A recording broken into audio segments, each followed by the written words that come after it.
Nice. Hey, stop. All right, here we go. Welcome to 45th Foo. My name is Oscar, and this is me.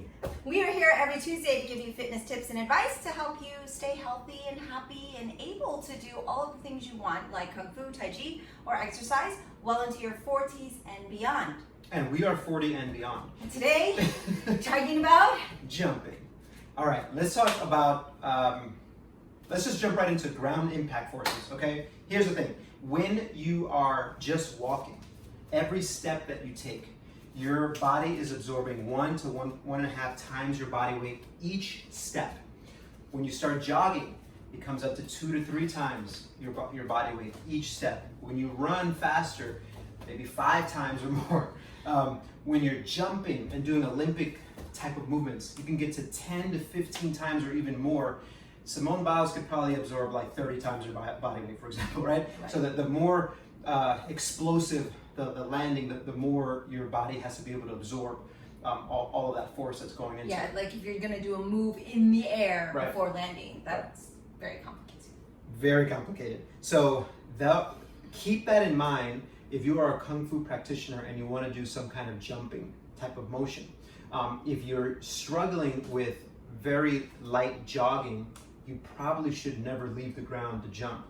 And this is in a loving, caring, no judgment type of way. The more that you weigh, the harder it is going to be for you to jump. Not just because you need more force to like get up off the ground, but also because you're multiplying your body weight when it lands. Yeah. And just keep that in mind, right? So you just have to think about what the capabilities are of your body structure. Yeah. To do it. Yeah, absolutely. So just keep in mind prerequisites. Now let's talk about how would you teach jumping? Well, you always actually have changed that method because in Kung Fu we're like, all right, now we're gonna go do jump toe kicks, and what, you can't do this, you just Right. jump, right? But I really like actually that progression you just mentioned, which is, of course, we're walking, but starting with the feet on the ground, kind of how we're leaving the ground, and then how we're landing onto the ground. So before even leaving the ground, I think you like to do bounding. Yeah, bounding. And actually, what you just did reminded me of like these Tai Chi moves that your mom does. So this is a great way to start kind of strengthening that tissue, right? But the next thing is, bounding. I like kind of you can just bound up and down and you're absorbing more force through the tissues. And I'm not even leaving the ground. Now my heels are leaving the ground and now my feet are leaving the ground. And then you can do that and switch your feet and move around. It's not only a great way to start progressively loading the tissue, but it's a nice warm up too. It gets the body kind of ready to go.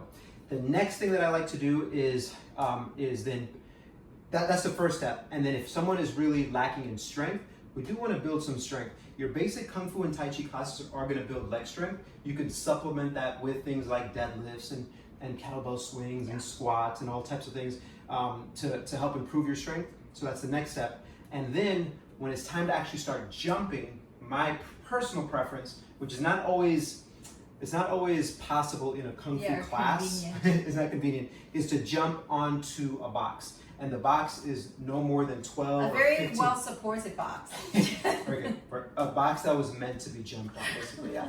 A structure that was meant to be jumped on. And that box doesn't have to be more than 12 or 15 inches off the ground, because really what you're teaching yourself is not just the jumping, it's the landing. So if you're here and you imagine a box here in front of me, I'm going to jump on the box and I'm going to practice my landing, learning how to absorb that force, and then I'm going to step up off the box. I personally don't like learning to jump by jumping off, especially for the adult 40-year-old who's just getting back into training.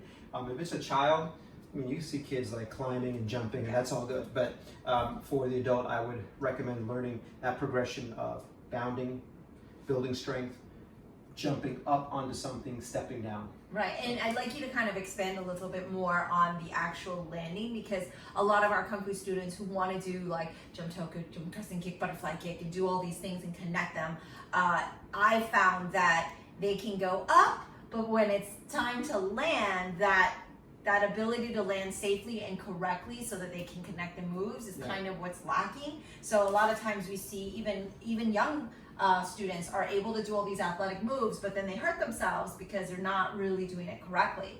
And so really maybe give a quick analysis of exactly how you land. Even though it seems natural, you'd be surprised so many people land incorrectly. And this is, I don't know if it's the best way to do it, it's just the way that I'm thinking of doing it. In the same way, let's say that Tai Chi move where we raise our heels up off the ground and get on our toes and then come back down, that's how you land. So I'm here, and then I can jump up off the ground, and then if I land, now, the higher up that I go, when it comes to a basic landing that's maybe doesn't need to be aesthetically pleasing, like specific for like a martial arts move, my preference is that when you land, you shoot those hips back, boom, here, because all of the musculature of your back, your posterior muscles will absorb all of that. I consider like almost like the butt and the hamstring like the glove that's catching you.